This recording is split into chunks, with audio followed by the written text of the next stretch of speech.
So a good example of how to do a review of your nuclear security posture within an organization, nuclear security culture within an organization, is using a worksheet like this.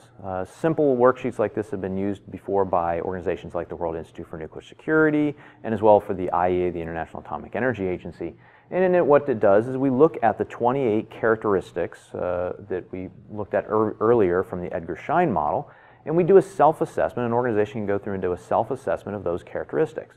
One of the best ways to do that is to take this worksheet and to give it out to a series of different individuals within an organization and allow them to independently rank where that organization lies in each of those 28 characteristics, and then to bring together all of those rankings and get an average out of them, and then look at those rankings. And so in that you might have, for instance, various characteristics like the use of authority, and you might have certain questions or areas you might ask somebody about that characteristic, like for instance, do designated managers demonstrate good knowledge of what is expected of them?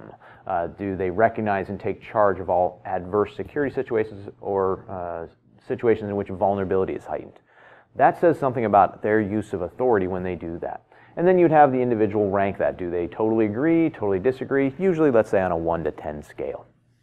And then go through and do that over and over until you come up with an average value for the use of authority for that particular organization.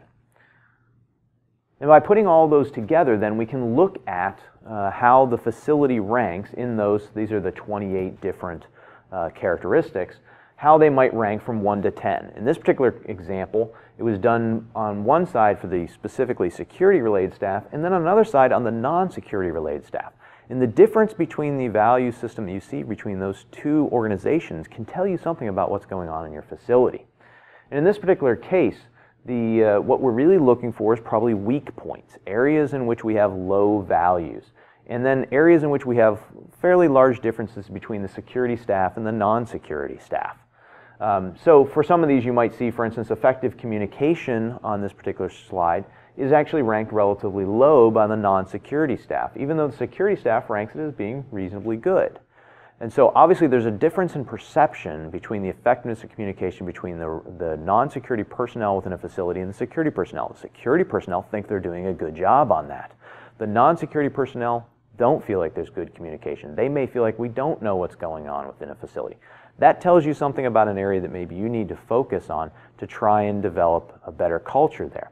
And those are areas in which we could then come up with particular actions that we might be able to use to be able to develop additional value systems.